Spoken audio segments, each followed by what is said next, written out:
Hello. I'm not Ed Malyon. Ed Malyon was supposed to present this today, but I'm very much afraid that Ed Malyon is unwell.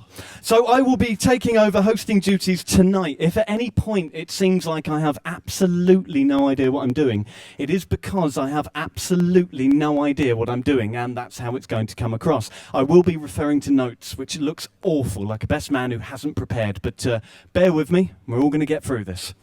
So, to reiterate, I'm Ian McIntosh. I'm the co-author of the book Football Manager Stole My Life, which you may have seen. Melvin Bragg described it as slightly better than Anthea Turner's autobiography, but only just. I'm joined by two fantastic guests today. First of all, coming onto the stage is the man who propelled Football Manager from the stuffy bedroom of the Collier brothers to its lofty perch at the top of the gaming industry. He's one of the co-founders of Games Aid. He works with Warchild, BAFTA, Nordoff Robbins and Special Effect. He's got a column in the Mirror. He's got an actual bloody OBE. He's the studio director of Sports Interactive, and he is Mr. Miles Jacobson. Don't clap yet, because he's joined by someone just as wonderful. It's the man who turned his Football Manager problem into a Football Manager solution with the hit stand-up comedy show Football Manager Ruined My Life, which I have seen and I can testify is absolutely brilliant. Ladies and gentlemen, please welcome Miles Jacobson and Tony Jameson.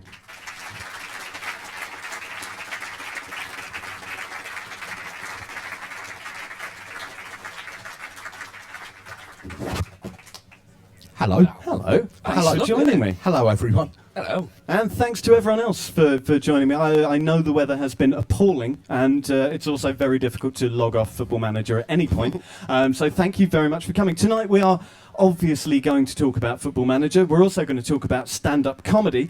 But before we talk about that, we happy few, we band of brothers and sisters, unified in our devotion to a computer game that was once dismissed as a glorified bloody spreadsheet, but that we know to our cost is so much more. And this is a proud day for the likes of you and me. For this is the day that Football Manager has announced a groundbreaking link-up with the good people at Prozone. And you may have heard about this in the news, but for more, directly from the horse's mouth, Miles, what's happened? Well, life imitating art, imitating life, which Kieran doesn't like me saying, but I'm going to keep saying it anyway. We've been working with originally a company called Amisco, who were like Prozone, but no one's ever heard of them before. They were a French company who provided loads of stats to clubs and kept themselves very much under the radar. And we've been working with them for a few years because we used to license their tech to help us make our match engine. Because what better way to be making the match engine better if we're actually watching real life games in 2D and 3D more graphically rather than the actual TV footage. And we were getting on very well with them, and then they turned around to us one day and said that they were merging with a company called Prozone. Had we heard of them? And it's like, well, yeah. And they went, well, we want you to be part of it as well. And rather than just having the main product that they have, they were looking at putting together a product called Recruiter, which is a scouting tool, which is with the same clubs that they provide other data to as well. And they wanted to license our data for it, and that's happened. So just to, for anyone who doesn't know, Recruiter is an incredibly powerful piece of software that utilises the stats gained from games to create a kind of, it enables you to look for players directly according to attributes. It's a bit like doing a player search in FM.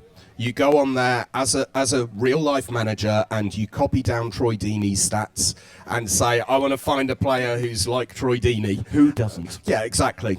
And there's no player like Troy Deeney. Well, obviously with Troy, he's irreplaceable. Of course. But if you were doing it with Belkalem, who we've just loaned to a Turkish team, then you can do the same thing with him and find someone who is similar. And they've had Recruiter working for a while, but they've had it from the position of previous stats, so just real life match data.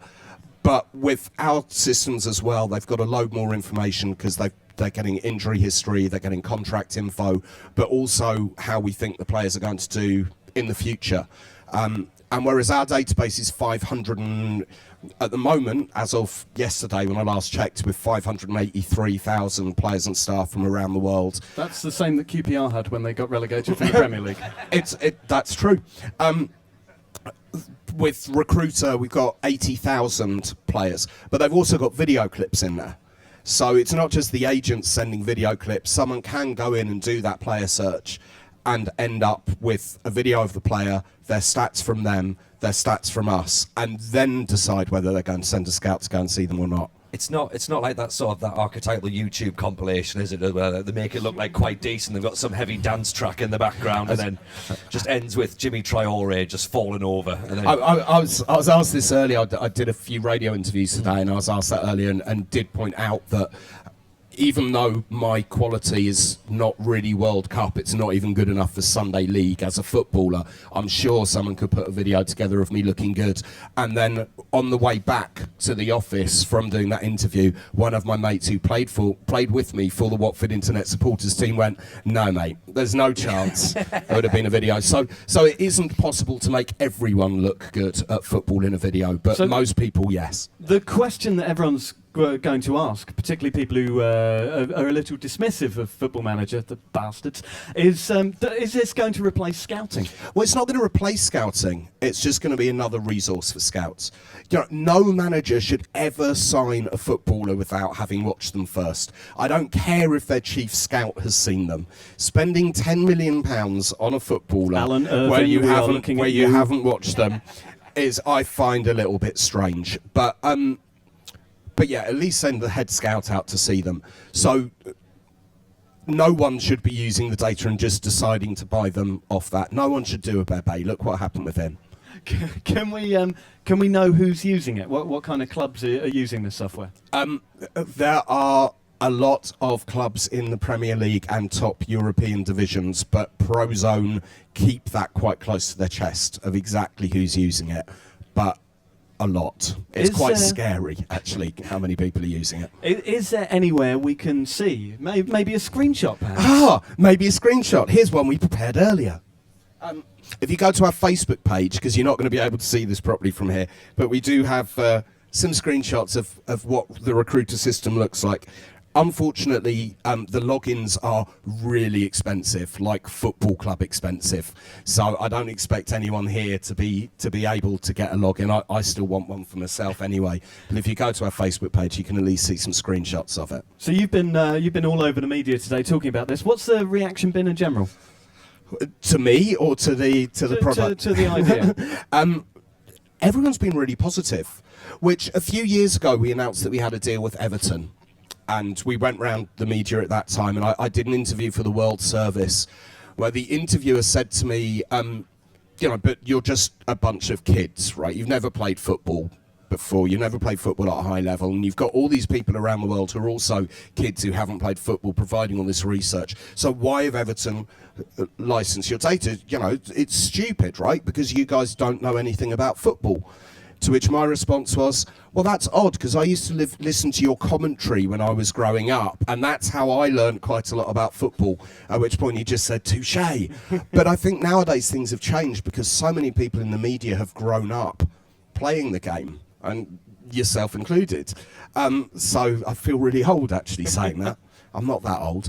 But there are lots of people in the media who've grown up playing it, and loads of people who blog about football, who've become really interested in the statistical side of the game off the back of the game. So everyone's been taking it incredibly seriously and just, this makes total sense to do, rather than the negativity from a few years ago. Fantastic. Well, from Football Manager becoming more like real life to Football Manager ruining my life, Tony, as I said in the introduction, is a stand-up comedian who's made his name with a show about his addiction to Football Manager. Tony, you must have been terrified when you did this for the first time. You must have been, like me with Football Manager Stole My Life, the book, wondering, is anyone actually going to watch this? Yeah, absolutely. I mean, I think that you've maybe slightly over-egged it there, that I've made my name on this. I mean, has anyone turned up specifically to see me? I do. There you go. Yeah, I think we've just disproven that straight away. Yeah, apart from Miles, yeah. But then you top trumped us with your whole Prozone thing. Just like, oh, we'll come and see Tony. Oh, we've got a Prozone link going on. So, I mean, the thing is, it was weird to sort of come up with the idea for the show. Very sort of going, it's either going to go one way or the other. It was either going to be loads of people going to turn up or nobody was going to turn up, and it was just going to be me in a little room with my laptop just going, please, someone come. And thankfully it worked out all right. So we did the Edinburgh Festival with it last year, which was lovely. And then in September, we're actually taking the show on tour. So we're going to be going around the country September, October, November. And then there's a little bit of a gap for January and December. And then we're coming back in February and we're running until the end of the season. So has this been like a kind of group counselling for people all over the country? It is absolutely, it is group therapy. It's just a bunch of blokes like yourselves just all sitting there just in the whole thing, just going, right, this is what we're doing, this is what we're doing. And they're going, just shout about Tontonzola Makoko, that's all we want for an hour. And it's great. There's the people sort of chat at the end of the show and just say, I've done stuff like this, or, this is what happened to me, and they've got stories. And I think I had one in Manchester, we did it, and a guy came up to me at the end of the show and he went, what's the most you've ever made on Teddy Lucic? And I just went, what? Because he was like, I never thought that was a conversation I'd have. And he was just going, I made 8 million, and then just walked off. Brilliant. I had a bloke in Leicester once say that he'd played the game, because I tried to work out how long people had played the game, and he said, I said, how long you played the show at the game here? And he goes, I'm 5 years clean. I was like, that's genius. What is it about Football Manager that's dragged people in? Because that is a standard reaction, to not deem it as a computer game like Worms or Lemmings or something like that. Yeah, showing me age. But it has become a kind of pivotal part of people's lives. What is it about the game that's done that? I think, like you say, I think it's an age thing. I think that we've all grown up at the same time with it and sort of experiencing that. And because of the fact that it just gives you the opportunity to do what your manager of your team is doing. Like, everyone's the fan first and foremost and watching the game and a match, just going, I can do better than him. And then you go and you get on the Football Manager and you do it. I mean, I've played as Villa this year, and it turns out that I can do about as well as Paul Lambert's doing, actually. So he's working under very hard circumstances, and if anything, he's working well within the wage budget he's been given. So yeah, I think it's that thing. I think it's that thing where you say you can do better, and it gives you that opportunity to go, right, go on, try it and see what happens. And I think once you get about 4 or 5 years in, it starts to become magical. You start to get attachment to pixels. Do you feel a paternal love for your regens? Oh, I get very precious. You know what, right? I'm convinced I turned up to one of my regens' weddings. I'm genuinely convinced. Derek Reynolds, if you're out there, like, you mean the world to me. You genuinely do. Have you had a son in the game yet, though? No, I haven't. This is probably the question I get asked most often on Twitter, is how do you get a son in the game? And the answer is... Do you get asked it in real life as well? Not for those who are just playing it too much and may have missed an important step of adolescence. Yeah, I'm not very good at having children myself, so there's kind of a problem there. But But well, that was a bit of a dip there, wasn't it? A problem because I'm not female. Just before any other rumours. Miles, it does kind of, your involvement. Your involvement is going to be on the stage with a comedian. It's just not going to work. But the thing is, getting a son in the game is completely and utterly random, and people just don't believe it. So we've got people who've said, right, so you have to be over 37, and then you've got to have 10,000 regens coming through, and the 10,000th once is going to be a son. It's like, no, it's random. So it is random, but you can get a son. So does that mean that I've just had girls then? Maybe so. Okay. Or you've spent too long playing the game. But I know you're married, so... So speaking, gradually dragging us back off that tangential path. Miles, it's been 20 years since you've been involved in this. What was your first introduction to Championship Manager? Someone slipping you a floppy disk overtly? Yeah, it actually... Tony, no. Well, I played... A time and a place. Disc, Tony, disc. I played the first one. I was a fan of the first game anyway, even though it got like 20-odd% reviews. Was this the very first one with no real player names? Absolutely, it was amazing. And then I was working in the music industry at the time, and two guys who worked at Domark, who were the publishing company at the time, wanted to go and see Blur play, who were one of the bands that I worked with. So I swapped 2 tickets to go and see Blur to be a beta tester on CM2.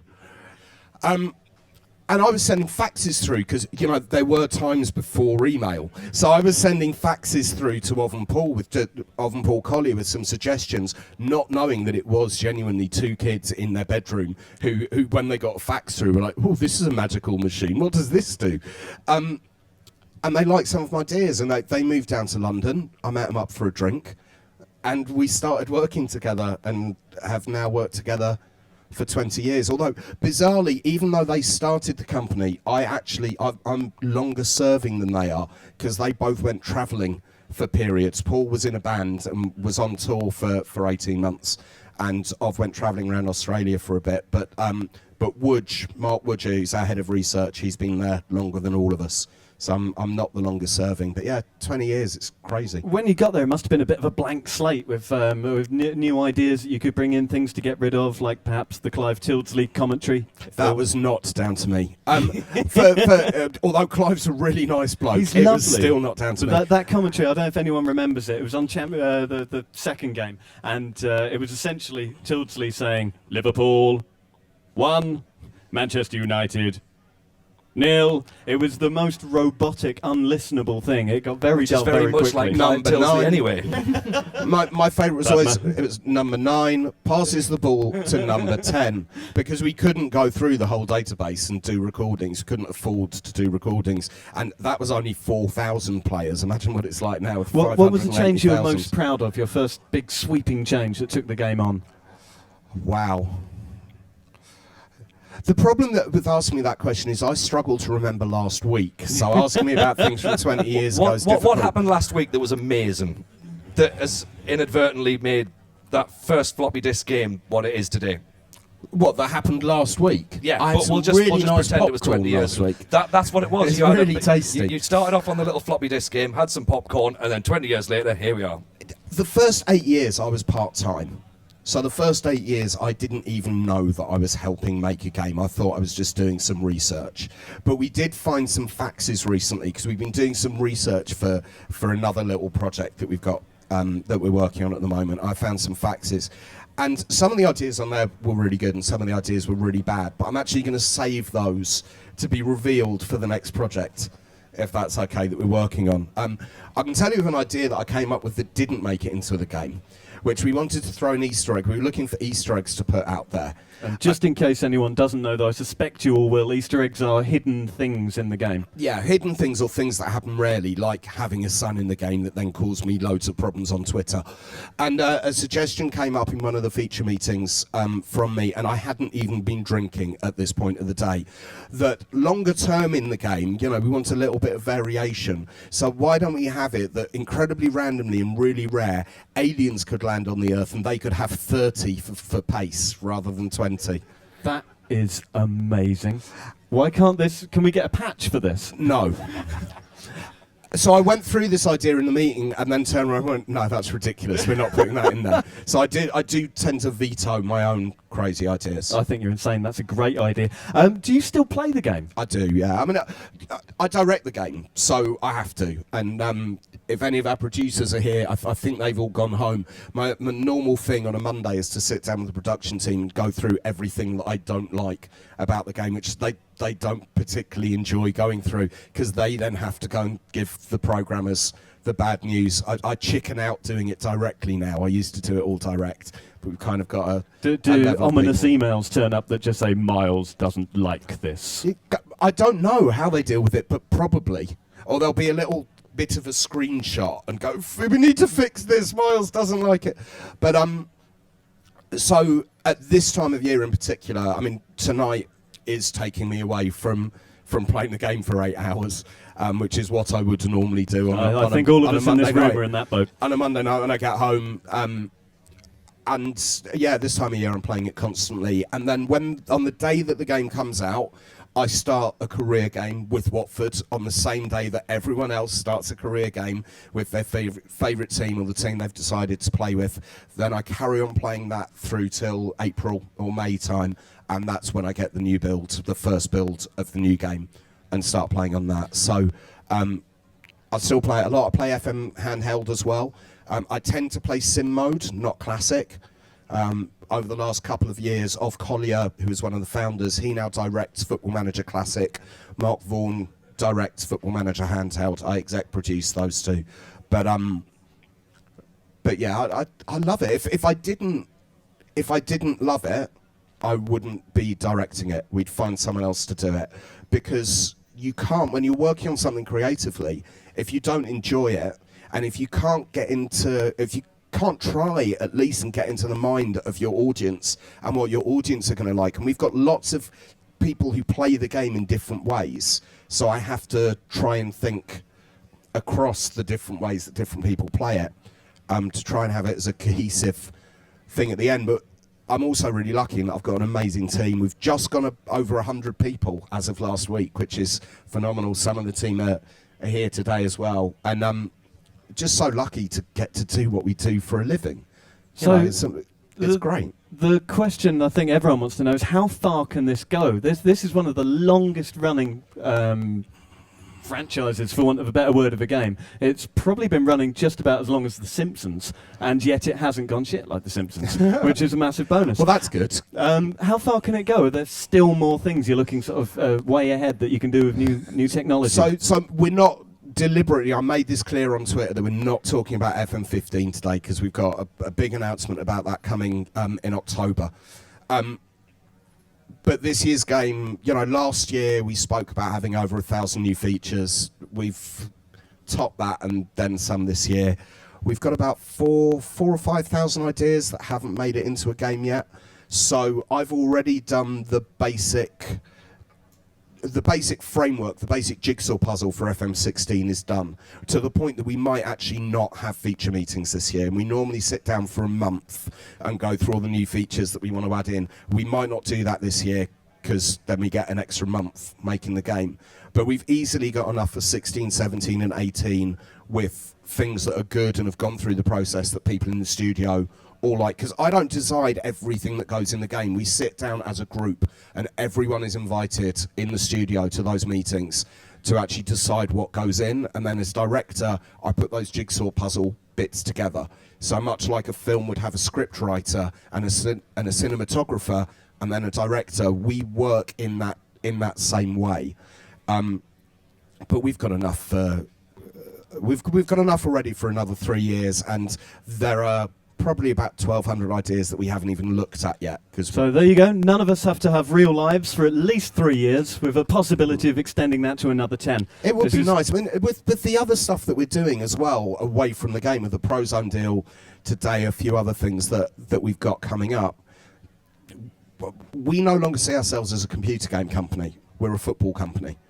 And the way that we're treated by people in football is as though we're a football company. So I expect we'll branch into other areas as well, but we want to continue making the game, because without that, we don't have jobs, and there are lots of people here and lots of people out there who are watching it online who might have to go to the pub more often, and become really skint because they're not sitting in playing the game instead.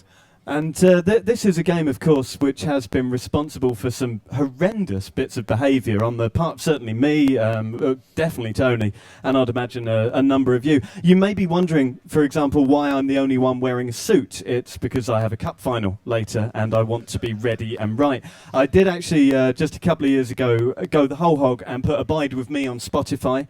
I even stood up for that, and then went on to win the cup final. A couple of days later I had another cup final. I didn't do any of that and I lost, and there is a lesson there for all of us. When we wrote Football Manager Stole My Life, we went around the country. We heard some terrifying stories. There were people shaking hands with the doorknob pretending that it was Princess Michael of Kent. There was one man... we've all been there, though, right? Yeah. We've all done that. Maybe not that far. There was another guy who, to simulate an away game in Turkey, set fire to his wastepaper bin. I heard about this one. That just isn't safe. But Tony, you've been deeper than most of us in this. Little What's bit. the weirdest thing you've done? The weirdest one, well, I've done a couple. I snuck out of a friend's wedding once because it was getting a bit boring, and I went back to the hotel terrible. room. Transfer deadline was happening, so I was like, I need to go back. I knew the wedding was going to be fine. I needed another winger, right? So I was like, right, they'll be fine. I'll go back later. Once I learnt the Cameroon national anthem for my ill-fated 2018 Can World you Cup. remember any of that? Cameroon, Bercio de nos ancestros va de bout de Jalwa. I don't know why I've done it to the tune of 500 miles by the Reclaimers, but it just seemed. And then the best, I think, I'll say the best, the most embarrassed I've ever been is when I once stood outside my bedroom because I was serving a touchline ban on the game. But all of this is okay, isn't it? This is, I mean, Miles will be beaming with pride Yeah, here. because- it's great. I mean, my favourite story of these is actually Jason Manford's story, where he was doing. He's a massive Manchester City fan, and he was doing their Christmas party or end of season party, one of the two. And he took his dad along, his dad had always taken him to City, and Jason was introduced to all the players, and he said that according to his dad, he was a bit off with Micah Richards. And his dad said to him, "You know, what's wrong with Micah Richards? You know, he's City through and through. He always plays well." And Jason just went, "Oh yeah, he didn't turn up for training the other day in Football Manager." And it's when those things start happening, and they do affect it when I meet players as well. That there are players in the game that I love and then meet in real life and idolise them because of how they've been in Football Manager. It's genuinely, there are members of my family that I give less of a damn about than people who scored 25 goals for my Southend team. particularly the regens, right? Always the regions. And always called Darren, because my favourite, it was Darren as well. You had a Darren. Derek. Derek, Derek, yeah, okay. yeah. And I had one fella who he wanted to go to Inter Milan, so he can piss off. I'm not. Darren was way better. Darren Anderson played 140 times for England as a goalkeeper. He started his career, went into goal for me at 17 and was a lifer at Watford all the way through his career. I had little Joey Proudfoot, 5'3" with a tackling of 20. He Nice. was my guard dog. So a bit of a Yorkshire Terrier then. Absolutely, until he betrayed me, and we shall speak no more of that. We've discussed comedy, we've discussed Football Manager. What we'd like to do now is to open this up to the audience and take questions. Remember, you can ask questions to Tony, to Miles, and even if you wanted to, you could ask questions to me. There are some people with microphones manoeuvring around. There you are. So don't be shy. Get in first. Because what usually happens is that no one asks a question for about 5 minutes, and then in the last 10 minutes it's a sea of hands. But if that happens, we can just go onto Twitter, because there've probably been 20 or 30 people who've asked me stuff on Exactly, on we'll Twitter. just follow through. So don't let Twitter win, okay? We need questions from here. So we got a question from the gentleman on the back row there. If you could just take the microphone, there you go. I remember this year you opened up Football Manager 2014 to the Steam Workshop. How's that been for you, and have you taken any sort of features or ideas from that and put them into 2015? It's great workshop. I love it. I mean, we've always been very proud of our community. I think, I used to do data updates for the Championship Manager series back in the day, and a bunch of people that we worked with on those now have worked at the studio for nearly as long as I have. So the community are the lifeblood of what we do. We actually don't like treading on the toes of the community that much. So if they're doing things that are on Workshop, we'll leave them alone to let them carry on doing them on Workshop. But certainly from a community perspective, we have a wish list thread on our forum, and we tell people to post on there so that we can keep everything in one place. But we do go through all of those, and a few hundred of the new features every year are things that are suggested from our forums and our user base. One of the reasons that we do that is because we're all fans of the game as well, those of us who work on it. So why should we be the only people who get to come up with ideas? We want to listen to everyone who plays the game. Sometimes we disagree with them. We are not going to put the ability for people to get married and have children and have dogs in the game, or the ability for them to spend their wages on Ferraris or buy a football club or put money from their wages into the transfer fund. Because you know what? All right, Miles, don't embarrass me in front of all these people, right? Because that does not happen in real life. So, Miles- so we want to keep to it being a simulation, but who cares whether they can buy a dog or not? Well, you're constantly asked, is there an option to run the club as the chairman? Will that ever happen? The game is called Football Manager. It's not called Football Chairman. There is a very good iOS game called Football Chairman, which is made by one of our researchers. By that, it's great fun. I'm about 100 odd seasons in. It is really good fun, but that shows the level that you would be doing as a chairman, so that it's not the deepest game in the world. It's what I call a toilet game. in the you can go to the loo, play it for 5 minutes, you've got your fix, go back to I call the full version of Football Manager a toilet game. You must sit on the toilet a lot. My wife doesn't respect me anymore.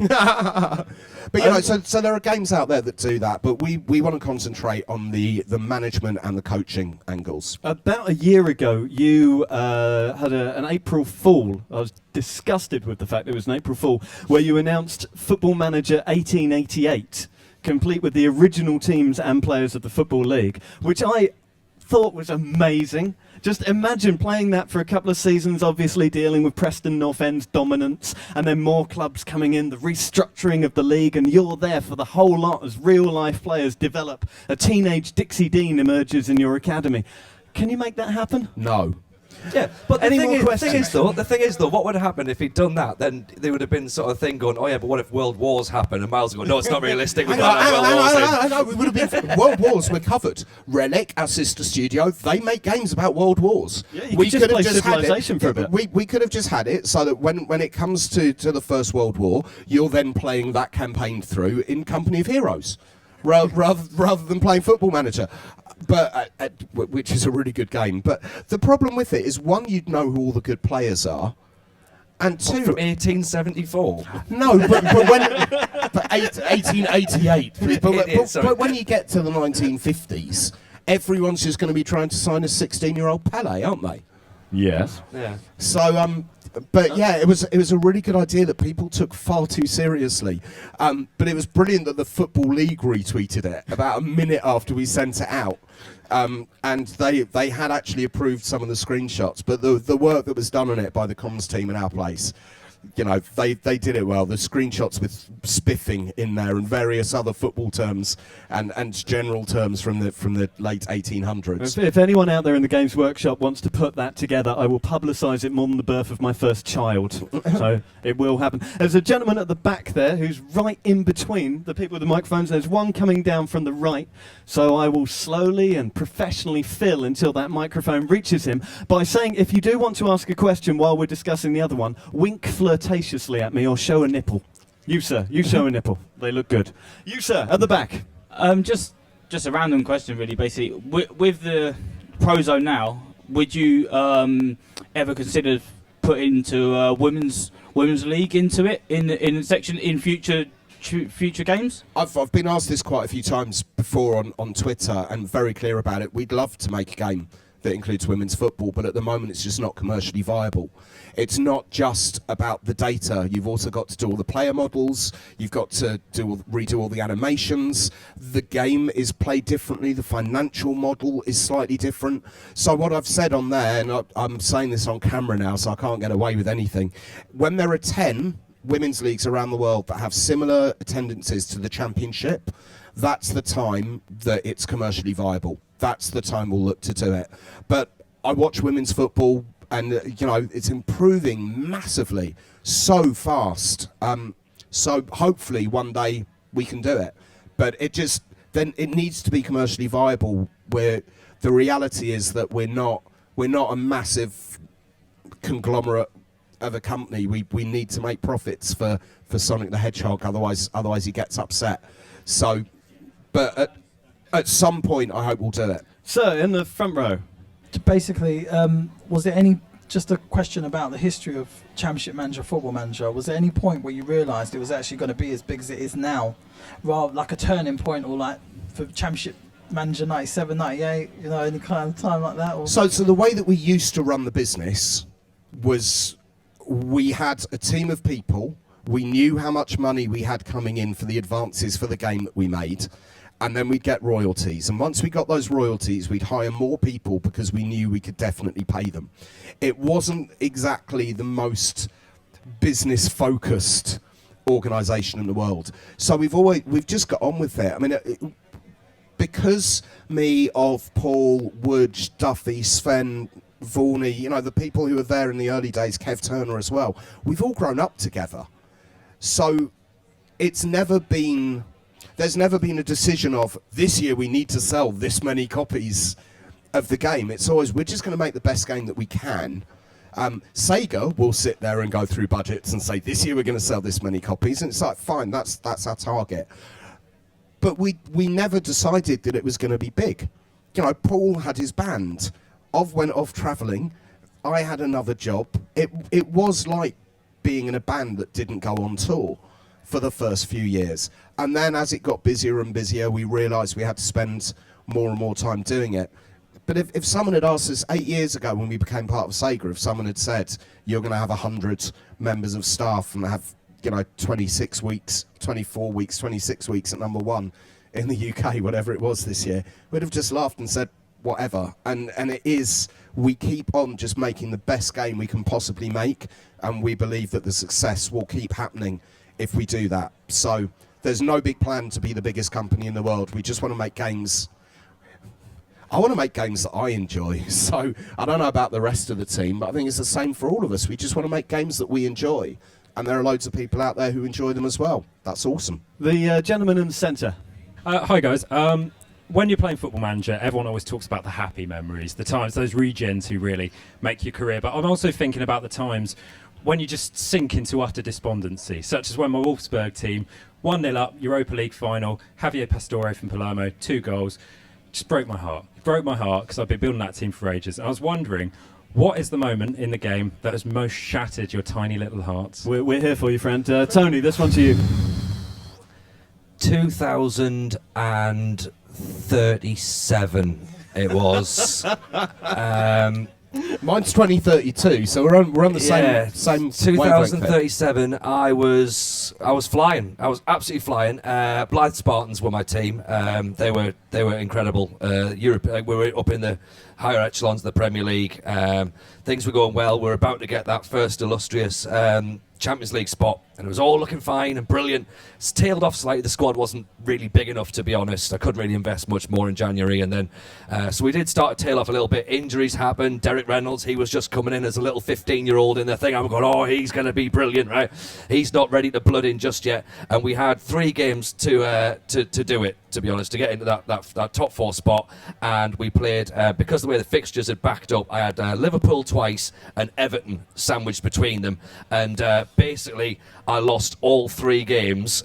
My wife's a Liverpool fan, so I didn't speak to her for 2 days afterwards, and then I was just sitting there, I couldn't believe it. I was actually considering resigning, just because I didn't think that we'd got in the Champions League. That the people of Blythe will be really, really unhappy now, and it's only a little fishing village up in the northeast that have no idea. And I was just like, nah, I've taken them as far as I can go. And then the next season we actually went and we actually won the league, so that gave the lads the kick that they really needed. So I still have a hatred for Liverpool and Everton in that game. Liverpool actually got relegated 2 seasons later. Ha! How many seasons deep are you into this game? I'm now 50 years in. I'm 85 on the game. And I was considering, this is on FM10, by the way, so I've still got, my laptop's about to die, and I'm like going, I need to just keep this one going, because like that's where it is and that's where the magic is. And I'm 85 at the minute. I was considering resigning and retiring and going, you know, time to spend time with the grandkids. Apparently I've had girls. And I was going, I'm gonna do it, that's me, I'm just gonna cut me ties. And then I had 2 15-year-old midfielders came into the youth system who look amazing. So I think I might hang on for a little bit, and because I'm sure they've found the cure for living by that point. So be all right. You don't age anymore when you get to 100 in the game anyway. You just stay at 100 forever. But in my internal monologue, though, when I'm interviewing myself, like I've got like a really croaky voice now. Do you forget stuff? Do you like make tactical changes, but it turns out you never really did, and you've been talking to a plant pot? There's a couple of times when I've been borderline racist to myself, if that's what you mean. Miles, you're rock bottom. 2032. I mean, this is a nice rock bottom to have. 2032, I'd won 6 trophies in the season as Watford, Champions League final, and got absolutely hammered in the Champions League final. It was a 5-0 win. And I'd been in the last 3 years Champions League finals and hadn't won any of them, and just didn't know what I was going to do, and didn't play the game for 3 days. And then came back to it. I have two. The first very recent, as a Southend fan, it felt wrong to replace Steve Tilson at Southend for several years, because what could I do more than Steve Tilson had done with 2 back-to-back promotions playing beautiful football? It'd be sacrilege to do it. So when he was eventually and cruelly sacked, I played as Southend in an effort to avenge him, and was sacked inside, I think, 14 games, which was pretty heartbreaking. But then there was the moment which I know everybody in this room has had. You only do it once, where you go to the pub, you fall into conversation about this Football Manager game. You're really enjoying the conversation, so much so the drinks are flowing. You go home, you think, I should go to bed, but I'll just check on that team first. And you wake up the next morning and you've sold everybody, signed a whole load of crap Brazilians, and everything has fallen apart and you cannot fix it. Is that the tactic that Southampton are employing currently at the minute? That story is why you should all stay at home playing Football Manager all the time rather than going to the pub. The quest Perfect for example. dominance begins here. Sir, you had a question over there. Hi, yeah. You had a brief flirtation with the consoles, the Xbox, for a couple of years. What brought that about? What brought down the downfall? And are there any plans to go on the next-gen consoles? What brought about doing it in the first place is that someone gave us money if we do it. So it didn't cost us anything to do, which is the way that consoles often work. I'm avoiding the gaze from the evil looks that I'm now getting from the PR for saying that. What killed it off was that the control system and the user interface weren't good enough, and unfortunately Kinect didn't exist in that time, and even if it did, you would have just been waving your hands at the screen like that, which would have been no good. It was just too difficult for people to control. It wasn't enjoyable, it wasn't good enough, or the quality that we expected. So when the sales dipped down to a point that other people agreed with us as well, we stopped doing it. Whether we come back to it in the future, at the moment we've got no plans. That doesn't mean we won't ever do it. We might have a breakthrough with the way that we can do the interface with consoles, but at the moment, we've got touchscreens now, and it's a genuine thank you to Apple for giving us the iPhone and the tablet thing, the iPad, in the first place, so that we could deliver games to people who don't have powerful enough PCs to play it at home. So certainly that's a very important part of our plans, whereas consoles are on the back burner because we've got other things that we'd rather do at the moment. And on that note, Tony's rider for tonight's show is a MacBook Pro, just for any Apple staff listening. Shop soiled is fine. Yeah, it's that's no fine. issue. It needs to have a disk drive because that FM10 game's on a disk, so... We've got another question over here. Your question, sir. Sure. Ian, just want to apologise for almost sending you to Covent Garden earlier today. That was me. It's you. That was me. I got a message on Twitter saying I'm off to Covent Garden Apple Store to see the Football Manager show, and I thought, Jesus, I thought it was Regent Street. That would have been a disaster. But I did talk sport earlier, and I was on there, and Luke Wright, the England cricketer who we know plays FM, he was meant to be on the show as well, and I tweeted him just saying, Luke, so what time are you on? Are we going to bump into each other? And he went, I know absolutely nothing about this. So if they did do an interview with Luke, it would have had to be a phone interview because he was at some under-15s game today. So it happens, people get confused. But we got there in the end. Your question, sir. Yes, for Miles. This year you released Football Manager Classic on the Vita. Just want to know from your perspective how that has gone, if we're going to be repeating that in the future versions of the classic game account on Vita. The honest answer is we don't know yet.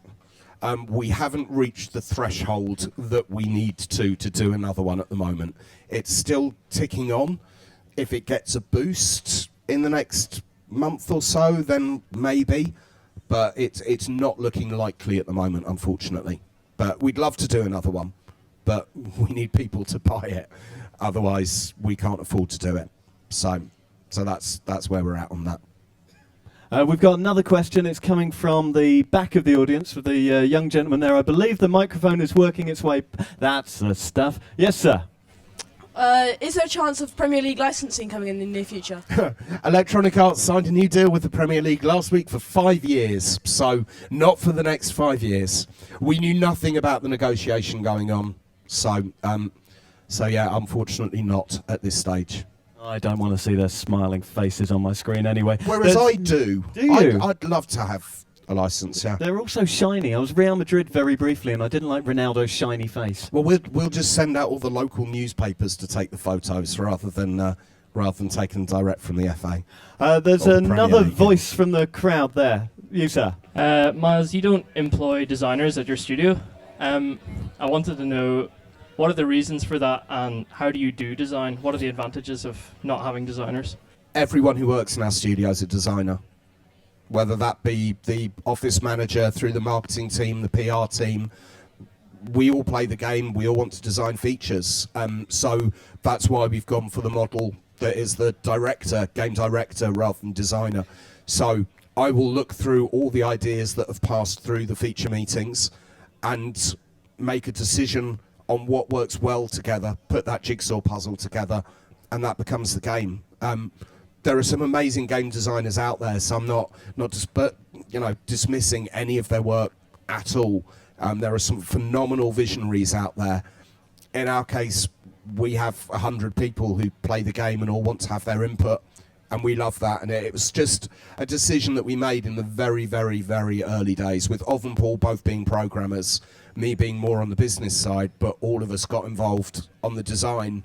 And long may it continue with the new people who joined. A couple of them are down here. I'm looking forward to getting their ideas for future games as well. So I think if you don't listen to that feedback, you're not going to have the best experience. When you're creating stories, and specifically scripted stories, then you need a designer to be there. When you're creating levels, like in Call of Duty, you need a designer to be there to create those levels. Our game is completely open world. You can play the game any way that you want to, do anything that you want in that, apart from buying Ferraris and houses and marrying. But you can do anything you want. So that's why we've gone down that route. Another question from the back there. You're right. I was just wondering, what's the weirdest thing or the weirdest managerial appointment you've ever seen? Because my mind jumps to 2031 when North Ferriby United appointed Jakub Blaszczykowski with Ryan Hall as the assistant manager. So I was just wondering, what's the weirdest thing you've ever seen? Are you talking in game or in real life? In game. A few real life I'd ones. like to go back to Alan Irvine. I'm sure he's going to do a very good job. I've seen Peter Crouch and Rio Ferdinand have both been England manager. I don't quite understand that. I think it didn't work out very well, strangely. I think they're the first ones that jump straight to my mind. I actually saw Gareth Southgate replace Sir Alex Ferguson at Manchester United after a blistering spell with Arbroath, which I didn't understand at all. Whereas Wayne Rooney actually left the job as assistant manager for me at Watford to take over at Luton. That was a bit strange. I'll tell you what else I've seen as well that was quite weird. Real Madrid eventually end up playing in the Modric Arena as well, which is quite nice. Well, he's going to be a legend there, right? Yeah. One at the back over there. Yeah, I know I can't ask about FM The other 15 one. feature. You can ask about anything. I just won't tell you anything. Well, I guess I'll ask the opposite, which is, what would you absolutely love to be in FM, but just impossible and viable at the moment? Or what do you dream of FM being? I but you like can't? this. What would we like to see in the series that hasn't been possible in the Yeah, but it's past? still impossible. Like, what won't be in there, but you'd love it to be? Spaceships. The alien feature. The more I talk about that, the more I like it. We're making strides towards where we want to go with this, but we want the game to look like a real game of football. We're not interested in having computery style graphics and cheating on those levels, or having players' hair being wavy. That's not what we want. What we want is a real game of football, and it's something that we started on very late when it comes to the 3D side of things. But it's an area that we've been concentrating on expanding, and I'm hopeful that people will see differences in FM15 to 14, and that those differences will continue, because it's, for me, the only time that I feel a sense of disbelief and falling away from the universe is actually when I'm watching the matches and I see a bad animation or I see a player sliding. It makes it unbelievable, and we really want, I want people to have an escape. Football Manager is an escape for people from their normal lives, to be able to go in and do something, do a fantasy without it being dangerous. So I'd like to see that improve, but the thing is that everyone in the studio will have different answers to that question, and that's the beauty of what we do. So people will fight very hard to get other people in the studio behind them on the ideas that they love. And that, again, is why we don't have designers, is because everyone wants to get involved and everyone pushes things forward. We are coming close to the end now, so if you've got any questions, now's the time. Can I just make an apology? Of Okay, course. first, before we go to the next question. The last time that I saw an event at the Apple Store was, I actually saw REM playing here, which was utterly amazing. And the friend of mine who brought me along is a concert promoter, so we had reserved seats, and they weren't filming it, so we had reserved seats at the front. And Michael Stipe, I don't know whether he's bad at remembering, but he had handwritten lyrics for every song and was handing them out every time they were being given to me. And there were people there who'd queued up for hours, all right, to get a good seat. So I was just handing these lyric sheets back to them, and he kept on handing them to me, and I kept handing them back to other people. And at the end of the gig, one of their road crew came up to me, and he'd signed 2 bits of pita bread with Michael Stipe, and I got given those, and one of them stood in my freezer. And what we wanted to do tonight, what we tried to do, is Tom went out in the rain when it was pouring down earlier, went up to the shops, got some little pancakes, because I like pancakes, and we tried to sign some pancakes to give them out, but unfortunately it just doesn't work. So the moral of the story is, 1, we tried to do something good, we apologise that we haven't. The second is, don't try writing on Marks and Spencer's pancakes, because it just doesn't work well. It's a fool's errand, They need to fix them. Are there any more questions at all? Is there one from Kieran back there? Kieran, I know you can't get the microphone to you, but you wanted to ask, is there a novel loosely based on Football Manager coming out in the near future? I'm really glad you asked that. There is a novel loosely based on Football Manager, which will be coming out. Who's written it? Well, it's someone very, very close to me. It will. If you're familiar with the stories of Bobby Manager in the Blizzard, it's actually being published by the Blizzard. It's a sort of Football Manager loosely linked novel with what I would say is an awful lot of sex, but it's actually an awful lot of people trying and failing to have sex. I don't want you to read too much into me over this. It's not me in the book, and it is out next month, and I'm really glad that I was given the opportunity to answer that. Finally, final call for any more questions. There's one over there, just behind you. Sorry, missed you. Hi, Creative Assembly of often known for the Total War franchise, as I start to create the Alien Isolation game right now. My question is, have you ever wanted to spread your wings and create a game of a different genre rather than football management? Well, for a start, Alien Isolation has the best lighting of any video game I've ever seen, ever, and it is genuinely scary. I can stand watching someone playing the game without the sound on and still get scared. So, you know, they're doing amazing work on it, but they actually formed a new team to work on that. It's you know, Mike Simpson is still working on the Total War series. We've done hockey in the past, we've done baseball in the past, and other sports, but it's a weird thing for us. So I don't think, personally, I don't think I'm capable of making another style of game, and we're told we're quite good at this. Our review scores say we're quite good at it. The sales say we're quite good at it. So I'm just going to stick to what we know. In the same way as I know a lot of musicians, because I worked in the music industry back in the day, and we still have a lot of musicians who play the game now. You're not going to see a rock band, going off and making a techno album and doing it really successfully. So from my perspective, I don't know what the rest of the guys in the studio think, but we're all pretty happy making FM, sticking to making FM.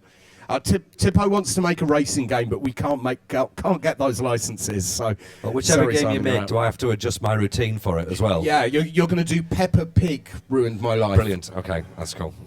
Well, it only remains for me to thank the wonderful people at the Apple Store here on Regent Street. Buy their products; they're very, very good. Thank you Especially so much. MacBook Pros. MacBook Pros, shop soiled or not, always a welcome home here. Thank you so much to everyone for braving the rain and coming out to listen to us ramble on. And thank you to Miles Jacobson, Studio Director of Sports Interactive, and of course to Tony Jameson, who will be on tour absolutely everywhere.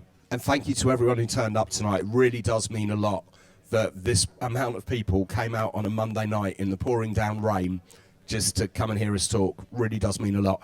We're probably going to a pub around the corner, so if you hang around outside, we can always carry this on over there if there's a pub big enough. Please come and join us for a drink. We're not paying, but come and join us for a drink. You had them right up until that moment. Thank you very much, everyone.